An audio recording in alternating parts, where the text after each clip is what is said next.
I woke up this morning rock hard, ready to talk about obsession. It's all I have. Obsession, y'all. Let's talk about it.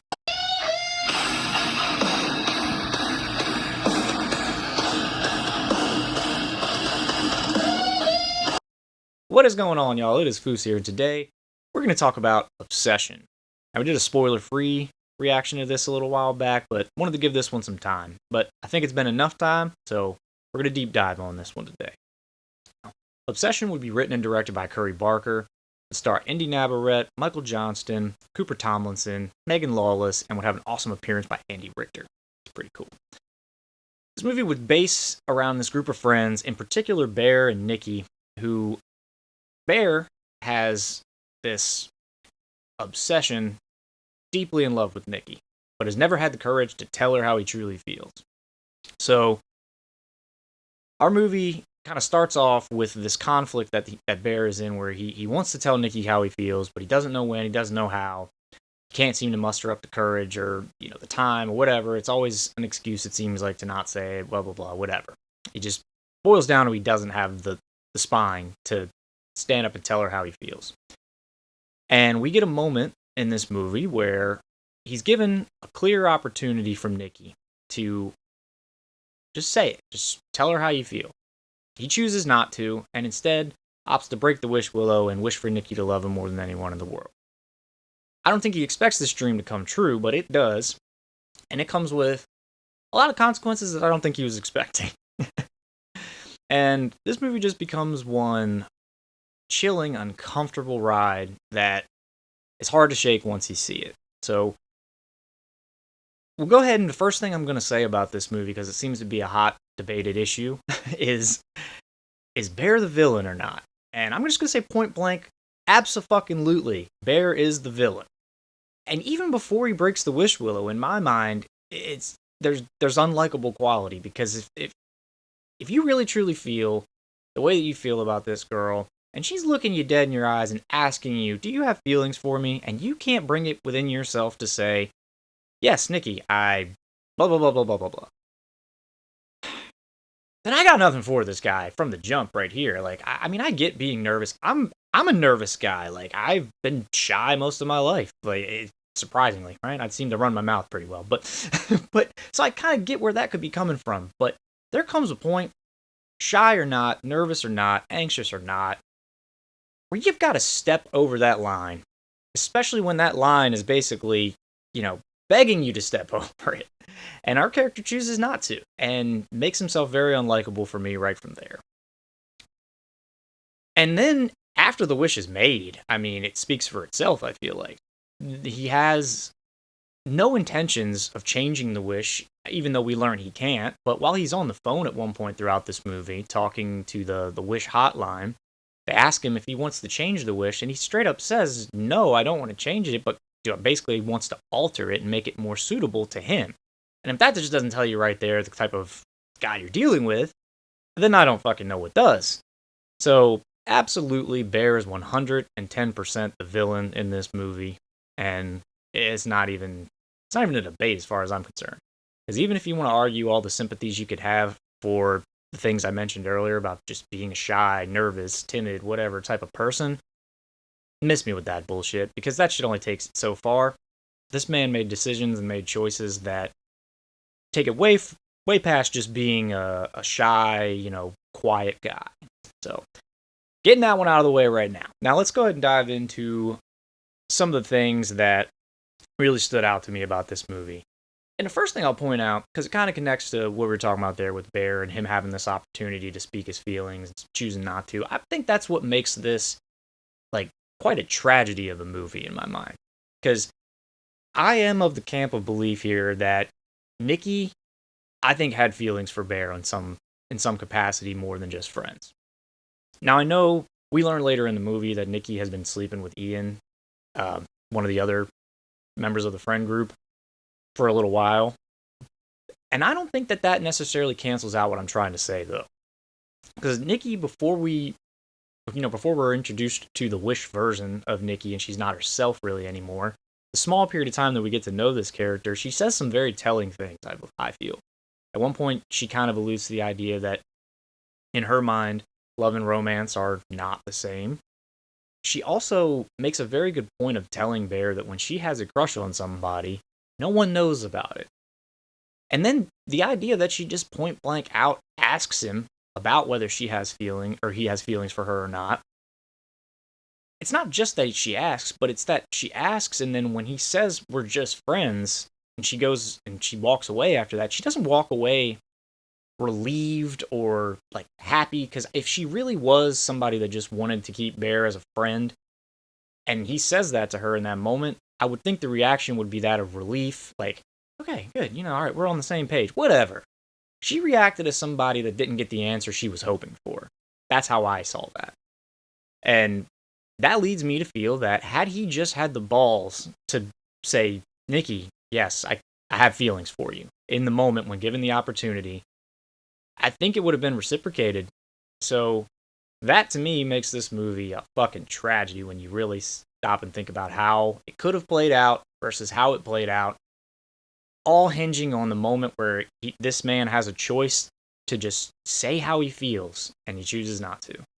So, yeah. And we're still asking if Bear's the villain. I don't understand why. But, so, moving into some other just positives about this one, I'm not going to go much further into this review without saying that this movie is great on all aspects. But this movie is put into another stratosphere based off of the performance of Inde Navarette as Nikki. An absolutely phenomenal performance, and I'd never seen her in anything else before this movie. This was my first exposure to her in any capacity, and I feel like I witnessed a superstar being born, as I've said there. It's unreal what she did in this movie. There's so many things I could point out, and we'd be here all day talking about it.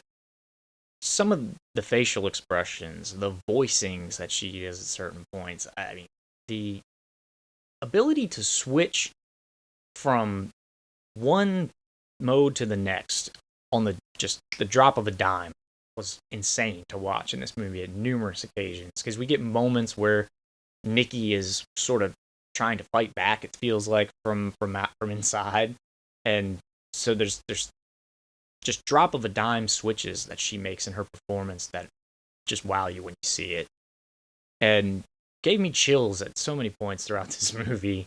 I can't say enough positive about the performance of Inde Navarette in this movie, and I can only hope that we get to see her in a lot more horror movies going forward, because, wow. I mean, she immediately became one of my favorites. I love you. I love you. I love you. I love you! So, anything that she's going to be a part of, I'm going to be interested to see. But she is not the only good performance in this movie. That's the thing. You almost feel bad for the rest of the cast in this, because they're getting overlooked immensely, I feel like, just based on how damn good her performance was. But you could go down the list of, I mean, it's albeit a small cast, but from Michael Johnston, Cooper Tomlinson, Megan Lawless, everybody's performances in this movie were on point, I felt like. So, really enjoyed the cast of this movie. The characters were all really likable. I mean, you end up finding yourself hating Bear, but the performance is done so well. I feel like Ian is another character that, you can find ways to hate, obviously, as you're watching this movie, especially as you start to find out kind of what he's been doing behind his friend's back and everything, while also trying to pump him up. And yeah, so he's not a very good character. So the characters in this movie are easy to attach yourself to. Sarah, same thing. She's got her own interesting little thing going on. And then we start to learn, obviously, there's a lot of layers and intertwining between this friend group that, is another version of the tragedy of this movie, is what happens with Sarah. I mean, she's got her own feelings for Bear, who's basically, she's watching him, who she has feelings for, just basically fawn over someone else. And then she falls victim to the whole fucking chaos, poor Sarah. Yeah. So between the performances and the characters themselves of this movie, a lot to like here, for sure. I would say another thing that's really good of this movie is the technical side of things. I don't think I could ask for much more there. I really enjoy what they did with the lighting in this movie, or the lack thereof lighting, I guess is probably a better way to put it. Because there's a lot of moments where it's just darkness and shit is just, mostly Nikki, is just casting shadow from the jump when the wish is made, we get an awesome shot where she's standing on her porch after we thought she's gone inside. It kind of goes to this far shot, and you see her standing on the porch. Porch is lit up, but she's cast in shadow, and it's super fucking cool looking. It's a dope shot. Another, moment later in the movie where you see her standing kind of off in the distance in the opening of like the dining room to the kitchen area, and again, just the cast in shadow shit. When she comes over to Bear's house, there's an awesome fucking moment where she's standing outside his door. Same thing. All you really see is her eyes and the glow of the necklace, which I thought was a cool little touch and callback there. But, yeah, the lighting in this movie, fucking awesome. Just the feel of it overall is top notch. And you got to give a lot of credit also to the score in this movie by Rock Burwell. Thought he did an incredible job with just matching the dread and all of the various tones that you are seeing on screen came across. It worked in great harmony. The score was perfect with the movie. And it's not just the score. I mean, the sound design in this movie is top notch as well. I'll point out one moment that stuck with me on that front was I saw this movie twice during the opening weekend. And the first time I went by myself on a late show and watched it. The second time I went, I took my wife and we watched it together. And as the scene is happening where Nikki attacks Sarah with the brick in the car and all of that, she's just going to town here. I ended up looking over the second time around and just to see what my wife's reaction was to it. So I wasn't looking at the screen for a good little bit of it, but you could still hear it very well, and it was uncomfortable nonetheless. So big props to the technical side of things in this movie. I thought everything was done really well, and to know that they did what they did with the budget that they had is extremely fucking impressive. I mean, I can't say enough about what this movie did with a sub-$1 million production budget. It just goes to show you, like, you don't need massive budget productions to make good movies. It can be done. It just takes people that want to make good movies. So, gotta love Obsession for what it's done here. I mentioned earlier Nikki giving me chills throughout this movie on numerous occasions. I want to point out a couple of the scenes that really stuck out with me. And I'm sure I'm not alone here. These are going to be extremely popular scenes on most people's list, I would think. But from the jump when the wish gets made. So we got Bear sitting outside of Nikki's house. He makes the wish. And then that's when Nikki comes back out. And from Jump Street here, she is acting odd. And it's odd in a way it's hard to explain because, it's such a unique performance, the way she portrays this situation that she finds herself in. So, almost like a newborn, sort of sense to her in a way. Like, she's learning surroundings in a sense. It's just a weird offness about the way that she is coming across in this. And there's a moment where she's talking back and forth with Bear, and it's the most awkward back and forth ever. Like, at first she's talking about the cat and she misspeaks saying like her cat died, and they have this sort of correction back and forth, and she's asking if he's okay. And yeah, I can't even do the scene justice trying to verbally explain it.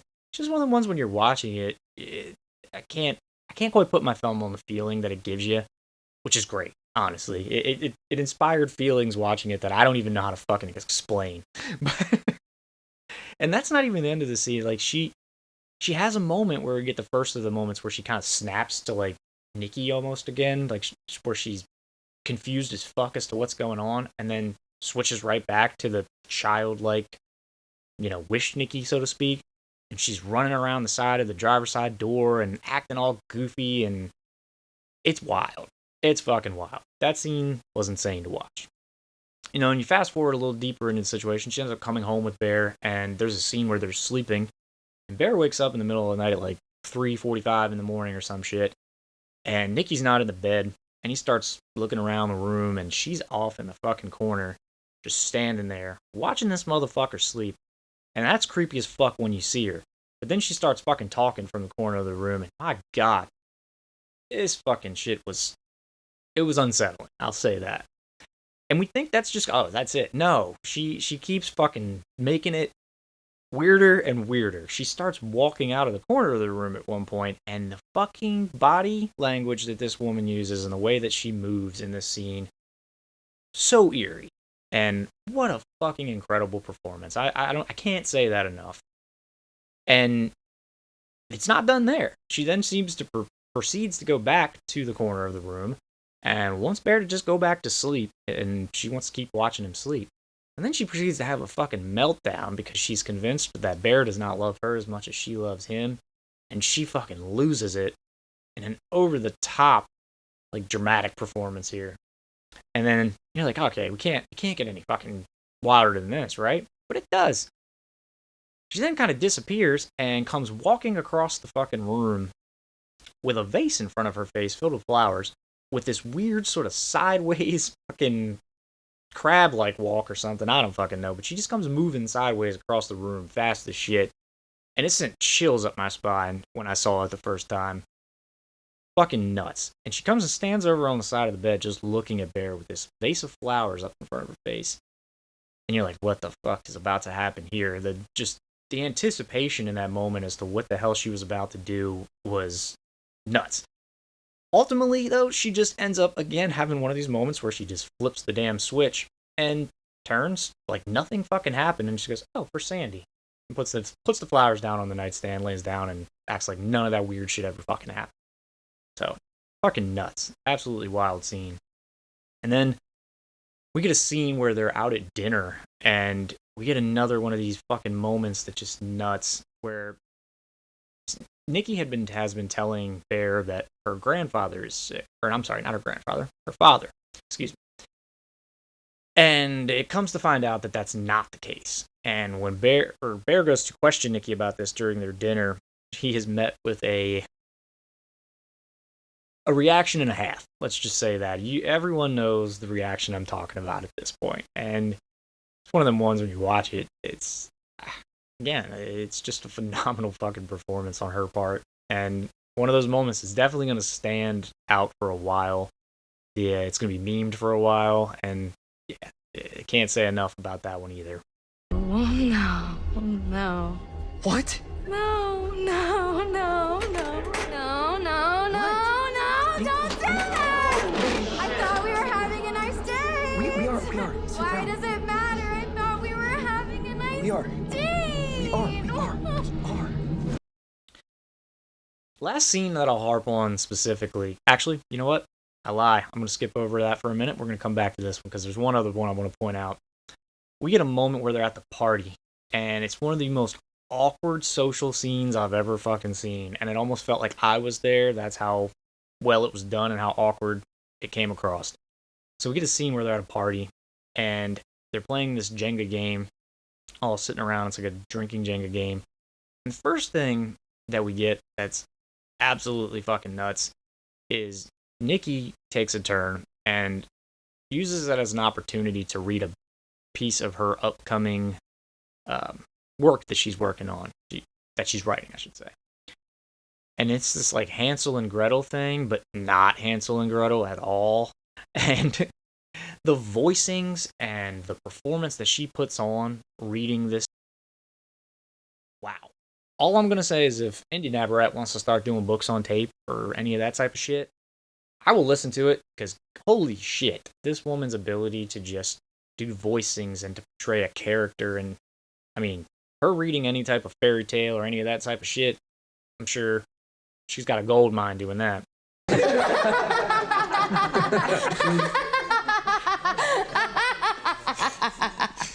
Because, again, just another incredibly impressive performance from her in this. That's not the end of this fucking scene. Bear gets a turn later on, and he pulls a block that tells him he needs to kiss the person to his left, which just so happens to in this moment be Sarah.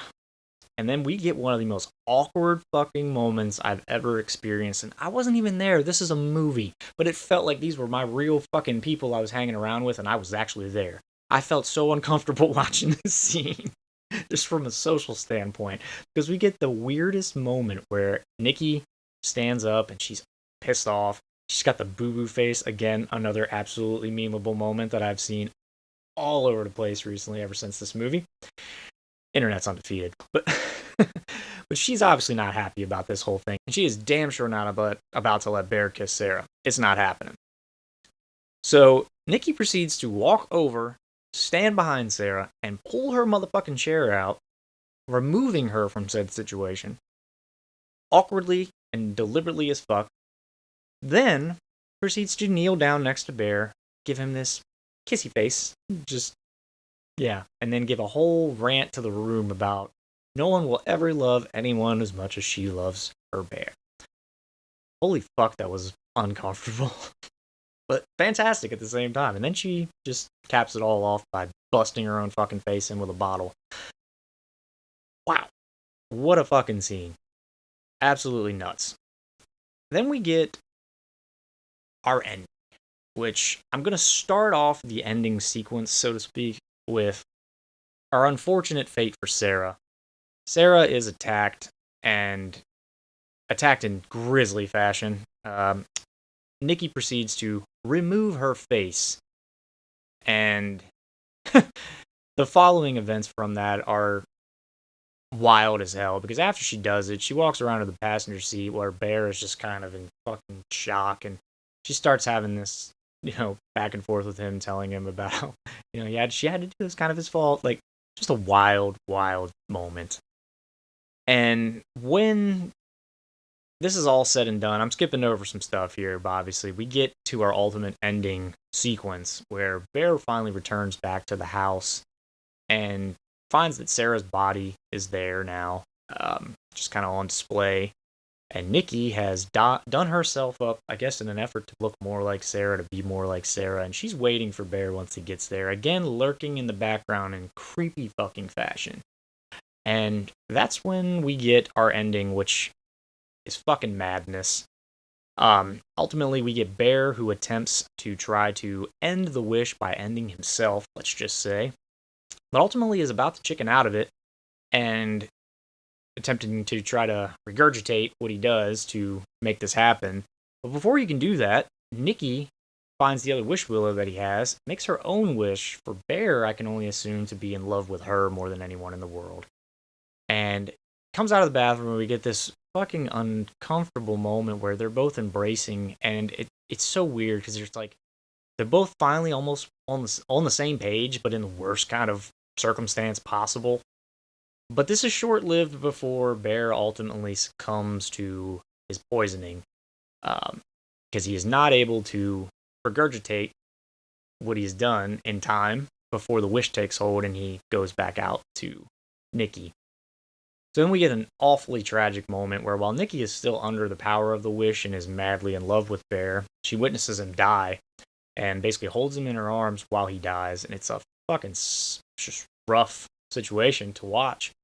Before she ultimately is about to, let's just say she's going to try to join Bear, I guess, and snaps two out of the wish, and Nikki basically wakes up with a pretty fucked up situation around her. And that's how that movie leaves us. And I'm going to equate the dreadful, awful feeling that movie leaves on to something similar that I felt when I watched the Texas Chainsaw Massacre, the original.